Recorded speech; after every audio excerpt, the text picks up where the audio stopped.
Welcome back जी। अब हम बढ़ रहे हैं सवाल का जवाब सेगमेंट की तरफ। यहाँ मुझे आपके सवालों का इंतज़ार है। उलमा कराम मेरे साथ यहाँ मौजूद हैं, वो देंगे आपके सवालों का जवाब। तो बढ़ते हैं सवाल का जवाब की तरफ।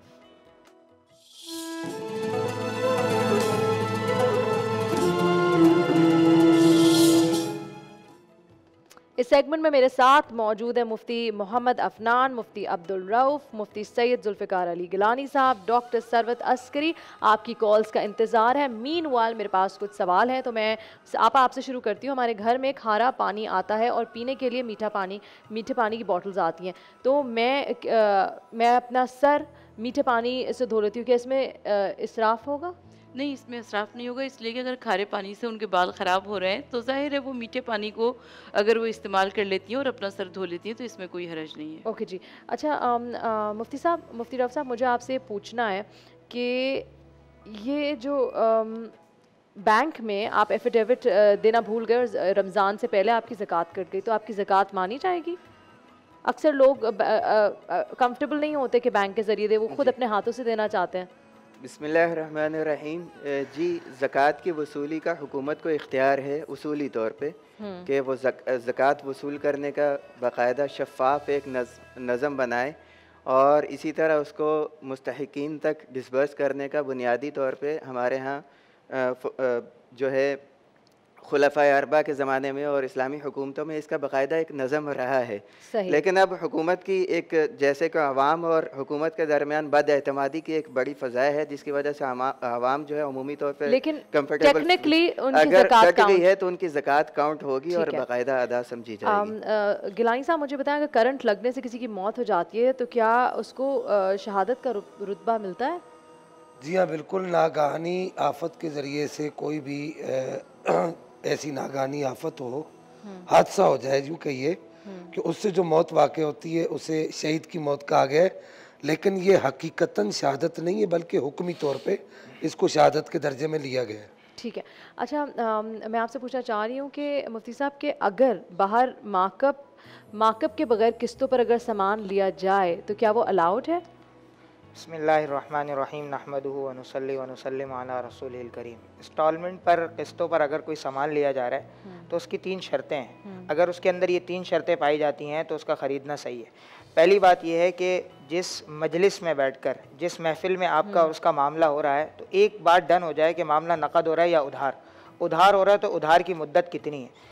दूसरी बात, उसके अंदर ये जो है वो डन हो जाए, आपस के अंदर तय हो जाए बाहमी इत्तेफाक से कि इसकी कीमत कितनी होगी और इसकी किस्तें कितनी बनेंगी। मिसाल के तौर पे इसकी कीमत 10,000 रुपये है और 10 महीने की किस्तें हैं, पर मंथ आपने जो है वो 1,000 रुपये देने, तो ये किस्त भी मुतय्यन हो और उसकी जो टाइमिंग है वो भी मुतय्यन हो।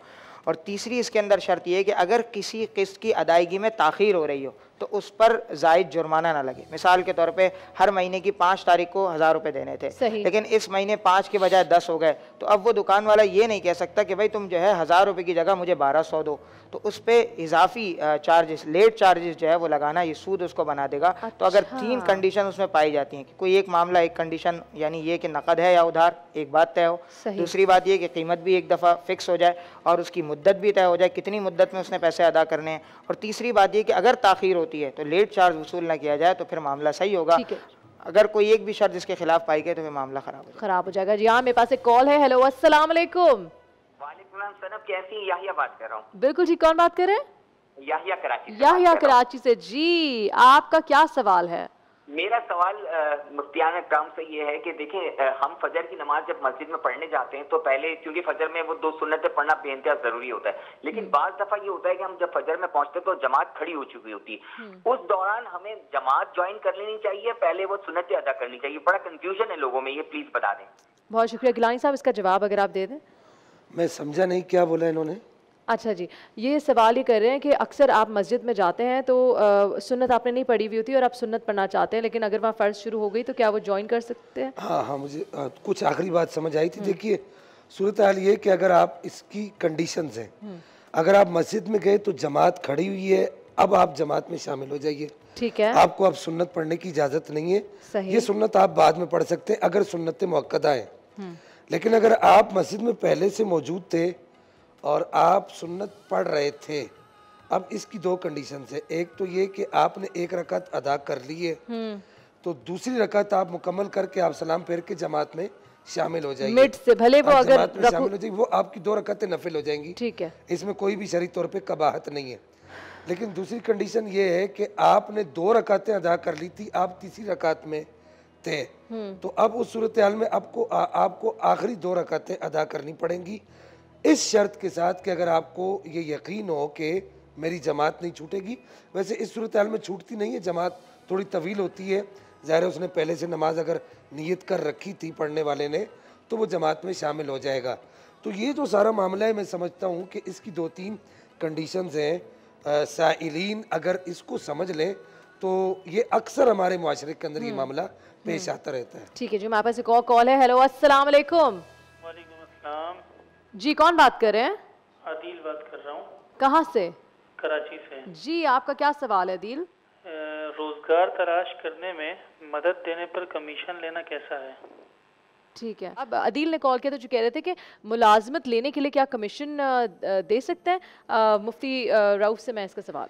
बिस्मिल्लाहिर्रहमानिर्रहीम। जी, मुलाजमत दिलवाने की अगर कमीशन पहले से तय है और मुलाजमत भी अगर दुरुस्त और जायज़ है कि अगर ऐसे फील्ड में किसी में मुलाजमत दिलवाई जा रही है कि जो जायज़ हदूद में आती हैं, तो पहले से अगर तयशुदा कमीशन है तो लेना बिल्कुल जायज़ है।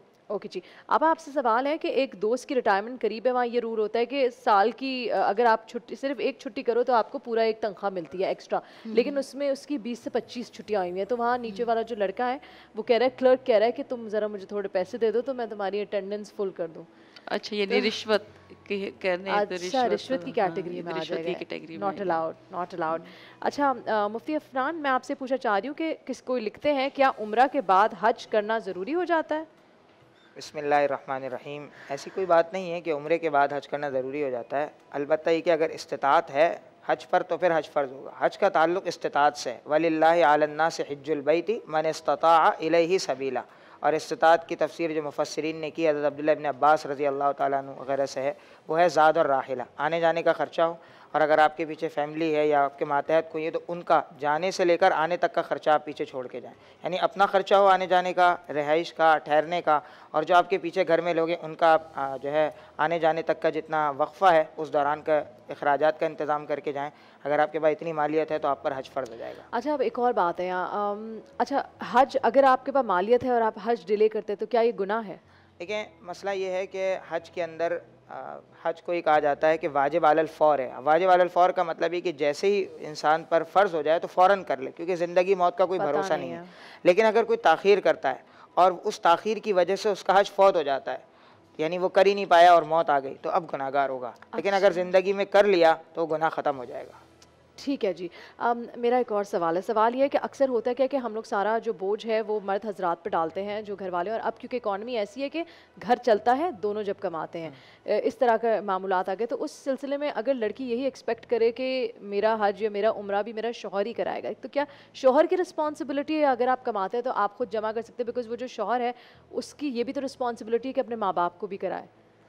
देखिए, इसके अंदर मसला ये है कि किसी की रिस्पॉन्सिबिलिटी नहीं है कि वो किसी को हज कराए। अच्छा। हर एक की अपनी ज़ाती निसाब का एतबार है, ज़ाती इस्तिताअत का एतबार है। बाज़ औक़ात होगा कि औरत के पास इतना माल है वो जा सकती है, आ सकती है, तो औरत पे फ़र्ज़ हो जाएगा, शौहर पे नहीं होगा। शौहर के पास है तो शौहर पे फ़र्ज़ हो जाएगा। हाँ, कोई अगर आदमी ऐसा है वो अपनी बीवी को भी कराता है या अपने माँ बाप को भी कराता है तो ये उसकी तरफ से एक एहसान है, तबर्रुअ है, जिम्मेदारी नहीं है। बिल्कुल, हर एक के ऊपर अपनी जिम्मेदारी है। अगर जो है एक निसाब है, इस्तिताअत है, अगर वो मेयार, वो क्राइटेरिया जिसके हक़ में पूरा होगा उस पर लाजिम हो जाएगा। क्योंकि अगर बीवी के पास पैसे हैं वो कर सकती है तो वो खुद करे, ये ना एक्सपेक्ट करे कि नहीं वो कराए ही जिम्मेदारी। ठीक है जी, हमारे पास एक कॉलर है। हेलो, अस्सलाम वालेकुम। हेलो, अस्सलाम वालेकुम। सलाम जी, मैं तूबा बात कर रही हूँ, जो मैं कल कॉल की थी। जी तूबा, कैसी हो आप? अल्लाह पर मैं ठीक हूँ, आपका शो बहुत अच्छा है। और मुझे आपसे वो उलमा किराम से मुझे एक सवाल करना है। हमारे यहाँ किसी की ना डेथ हो गई थी, तो क्या बोलते हैं उनके घर पे ना आग लग गई थी, उनके हादसा हुआ था, तो उनकी पूरी फैमिली जल गई थी। तो उनके सारे बच्चे तो सही हैं, पर उनके हस्बैंड वाइफ की ना डेथ हो गई है, तो उन लोगों को ना गुस्ल नहीं दिया गया था। एक तो सेकंड, मुझे एक क्या सेकंड, कोई गुनाह तो नहीं होगा? एक सेकंड रुक जाएं, आपको आवाज़ समझ आ गई? ठीक है जी, तूबा आप इधर ही रहें। जी मुफ्ती अफनान, इन्होंने सवाल ये किया है कि एक घर में आग लगी और आग लगने की वजह से एक यानी एक फैमिली थी, उनके बच्चे थे, माँ बाप थे, तो उन माँ बाप जल गए और जलने की वजह से उनकी डेथ हो गई और उनको गुस्ल नहीं दिया गया। तो मैं आपको एक उसूल बता दूं कि गुस्ल कहाँ दिया जाता है। गुस्ल जब दिया जाता है कि जब जो मुर्दे की बॉडी है उस पर पानी लगना नुकसानदेह ना हो। नुकसानदेह का मतलब ही कि अगर इस हालत में वो ज़िंदा होता, उसको नहलाते तो ऐसी बात है, जले हुए बदन पे पानी नहीं लगा सकते थे। अगर मुकम्मल बदन या अक्सर बदन अगर जल चुका हो तो फिर उसको गुस्ल नहीं दिया जाता।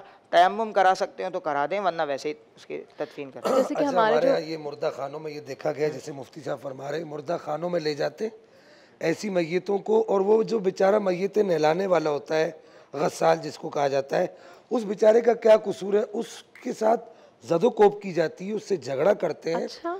और ज़बरदस्ती कहते हैं कि इसको नहलाओ, तुम्हें इसको नहलाना पड़ेगा। हालांकि उसूल ये है कि ज़िंदगी में जिन कवानीन, जैसे मुफ्ती साहब ने कहा कि जिन तिब्बी नुकसानात को मद्देनज़र रखते हुए नहाने की ममानियत है, इसी तरह मरने के बाद भी उन्हीं नुकसानात को मद्देनज़र रखते हुए गुस्ल देना ज़रूरी नहीं है। अच्छा, सही जी। अफनान साहब, आप कुछ ऐड करना चाहते हैं? ये है कि अगर अक्सर बदन पे पानी बहा सकते हो तो फिर गुस्ल देना होगा और ये फ़र्ज़ होगा। और अगर अक्सर बदन पे पानी नहीं बहा सकते, जल गया, और बाज़ औक़ात हादसात में ऐसा होता है कि अभी जहाज़ क्रैश होते हैं या फिर कोई ऐसा, तो उसमें कहते हैं बड़े बड़े टुकड़े उठा लो। कभी क्या होता है सिर्फ उंगलियां हाथ आती हैं, तो अब कैसे गुस्ल देंगे? जहाँ अक्सर बदन नहीं होगा या अक्सर बदन पे पानी इस्तेमाल नहीं कर सकते, वहाँ गुस्ल नहीं दिया जाएगा। सही जी, बहुत शुक्रिया। आपा मुझे बताएं, क्या अब्दुल गनी, अब्दुल अली, इस तरह के जो नाम है, गनी या अली कह के उनको पुकार सकते हैं क्या? अब्दुल गनी, अब्दुल अली, इस तरह के जो नाम होते हैं उनको गनी या सिर्फ अली कह के पुकार सकते हैं? नहीं, मेरे ख्याल में रिस्पेक्ट के मेरे ख्याल में मुफ्ती साहब जवाब दे तो ज़्यादा बेहतर जी। ऐसे है कि जो अल्लाह ताला के साथ नाम है, अल्लाह ताला के अस्माए हुस्ना हैं, उनकी दो अक़साम है बुनियादी तौर पे। कुछ नाम तो अल्लाह ताला के ऐसे हैं जो ख़ास अल्लाह ताला की ज़ात के लिए मुख्तस हैं, और कुछ अस्माए हुस्ना ऐसे हैं कि जो अमूमी इस्तेमाल भी हो जाते हैं, दूसरों के लिए भी इस्तेमाल होते हैं। तो जो ख़ास बारी ताला के साथ ख़ास नाम है, उनके साथ अब्द का लफ्ज़ लगाना ज़रूरी है, उसके बगैर उसको इस्तेमाल करना जायज़ नहीं है। अलबत्ता जो अमूमी अस्माए हैं, जो अगरचे अस्माए हुस्ना में से हैं लेकिन अमूमी इस्तेमाल होते हैं, दूसरे लोगों के लिए भी वो सिफ़ात इस्तेमाल होती हैं, वहाँ अब्द के बगैर भी दूसरे को पुकारा जाए तो इसमें कोई मुज़ायका नहीं। बहुत शुक्रिया। अच्छा, आप मुझे बताएं, ईद के बाद शव्वाल के 6 रोज़े मुसलसल रखना ज़रूरी है? ईद के बाद शव्वाल के 6 रोज़े रखना बिल्कुल ज़रूरी है, लेकिन अगर कोई नहीं भी रख सकता तो अगले साल रमज़ान आने से पहले पहले उसको चाहिए कि वो ये 6 रोज़े रख ले। मतलब ये क्या यानी 6 रोज़े जो क़ज़ा होते हैं ख़वातीन के मख़सूस दिनों के, तो वो उन 6 रोज़ों को रख लें। अच्छा सही, ठीक है। एक बात ऐड करूँगा, इन्होंने शव्वाल के रोज़ों का तज़किरा किया तो शायद ये क़ज़ा रोज़े नहीं पूछना चाह रही हैं। शहीद के 6 रोज़े जो हमारे यहाँ उर्फ़न मारूफ़ हैं कि 6 रोज़े रखे जाते हैं शव्वाल में, वो एक साथ रखना ज़रूरी नहीं है। वो शव्वाल के महीने में 6 रोज़े अलग अलग करके भी रखे जा सकते हैं, क्योंकि हदीस में आता है जिसने रमज़ान के रोज़े रखे, मन सामहु रमज़ाना व अतबअहु सित्तम मिन शव्वाल, और उसने उसके साथ मिला दिया 6 रोज़े शव्वाल के, तो ऐसा है जैसे उसने कमन सामा सामत दहर, जैसे कि उसने पूरे यानी पूरी ज़िंदगी रोज़े रखे। तो इसके अंदर 6 रोज़े एक साथ रखना ज़रूरी नहीं है, बल्कि वक्फे वक्फे से भी रख एक रख लिया, 2-3 बाद एक और रख लिया। बहुत ईज़ दी गई है इस मामलात में। ठीक है जी, क्या मेरे पास कोई कॉल है? मुझे मेरी टीम कुछ बताने की कोशिश की थी, वो भी मुझे साथ साथ बता दें। अच्छा मुफ्ती साहब, कफन का कपड़ा बच गया तो घर में रख सकते हैं क्या? हमारे यहाँ ये बहुत बड़ी गलतफहमी पाई जाती है। मुर्दे के जो कपड़े होते हैं जी, जो उसके पहनने के कपड़े होते हैं, उसके वेस्ट कोट, उसकी पगड़ी वगैरह जो भी होता है, उन सब को हम लोग क्या करते हैं, उसको हाथ भी नहीं लगाते। इवन कि मैंने ऐसे लोग भी देखे कि उसके गुस्ल के अंदर जो बर्तन इस्तेमाल होते हैं उनको भी सदका कर दिया जाता है, उनको हाथ नहीं लगाते, कहीं ऐसा ना हो कि मुर्दे की रूह हमारे ऊपर सराहियत ना कर जाए। ये सब तसव्वुरात जो हैं ये इस्लाम के नहीं है। मुर्दे के बचे हुए यानी कि जो आदमी दुनिया से रुखसत हो गया, उसके कपड़े सब पहन सकते हैं। अभी तो कफन और मैं बता रहा हूँ, और उसका जो कफन का जो कपड़ा बच गया वो भी आप रख सकते हैं। अगर आपकी ज़रूरत में आ सकता है, किसी घर के किसी काम में आ सकता है, तो आप उसको रख सकते हैं। लेकिन अगर ज़रूरत में नहीं आता, आप चाहते हैं कि इसका सवाब मिल जाए, तो वो आप उसको किसी को सदका कर सकते हैं, लेकिन इस नीयत से। ये जो नीयत पाई जाती पता नहीं क्या हो जाएगा, तो इस सूरत में जायज़ नहीं। ठीक है जी। अस्सलाम वालेकुम, मेरे पास एक कॉल मौजूद है, कौन बात कर रहे हैं? वालेकुम सलाम, जीशान बात कर रहा हूँ मैं। जी जीशान, मेरा एक सवाल है कि अगर रोजे की हालत में बंदे की तबीयत खराब हो जाए और पता चले कि 10-11 बजे उसकी तबीयत खराब हो गई, ठीक है, उसको हॉस्पिटल ले गए, बट उसने मतलब शाम के अफ्तारी तक कुछ खाया पिया नहीं, जब उसको ड्रिप वगैरह लगी, इंजेक्शन लगी, तो क्या उसका रोजा हो जाएगा या वो खत्म हो जाएगा? ओके जी, बहुत शुक्रिया। मुफ्ती अफनान से इसका जवाब लेते हैं। बिस्मिल्लाहिर्रहमानिर्रहीम। देखें, अगर मुंह के ज़रिए से या नाक के ज़रिए से कोई चीज़ जाए तो रोज़ा टूटता है, क्योंकि ड्रिप जो है रगों के ज़रिए से जाती है, तो या फिर कोई ऐसी मेडिसन है जो ड्रिप के ज़रिए से दी गई, तो इससे रोज़ा नहीं टूटेगा, क्योंकि जो असल जो दो रास्ते हैं मुंह और नाक, इससे नहीं गई कोई चीज़, तो रोज़ा नहीं टूटेगा। सही है। अच्छा मुफ्ती राव, किसी ने पूछा है कि मैंने लाइफ इंश्योरेंस ली थी और अब वो मैच्योर होने वाली है, मुझे उसके पैसे मिलने वाले, तो क्या ये हलाल है मुझ पर? जी बिस्मिल्लाहिर्रहमानिर्रहीम। लाइफ इंश्योरेंस में दो किस्म की चीज़ें होती हैं। एक तो वो प्रीमियम अमाउंट जो आप पे कर रहे होते हैं, और दूसरा उसके ऊपर इजाफी अमाउंट जो होती है वो बाद में आपको मिलती है। तो जितना उन्होंने प्रीमियम जमा करवाया है उतना लेना जायज़ है, उसके ऊपर जो है वो सूद है और नाजायज़ हराम है। उसको बगैर नियत सवाब के उसको सदका कर दें, उसको लेना अपने ऊपर इस्तेमाल करना दुरुस्त नहीं है, जायज़ नहीं है। बड़ा आपने अच्छा तरीका बताया कि चलें आपको जो पैसे मिले आप वो ले लें, उसके ऊपर वाला जो है वो आप सदका कर दें। यहाँ मुझे बहुत खुशी है कि आज हमने बहुत सारे सवालों को कवर करने की कोशिश की, बल्कि की, और आपके भी कॉल्स ज़्यादा से ज़्यादा शामिल करने की कोशिश की। इंशाल्लाह कल फिर इसी सेगमेंट में आपके कॉल्स लेंगे, और आप इस सेगमेंट का टाइम नोट कर लें। अगर पूरे दिन आप बिजी रहते हैं तो इस सेगमेंट में ज़रूर आप बैठा करें, ताकि आपकी जो कन्फ्यूजन है वो दूर हो सके। इसके साथ यहाँ वक्त हुआ एक छोटी सी ब्रेक का। ब्रेक के बाद हम वापस हाजिर होंगे।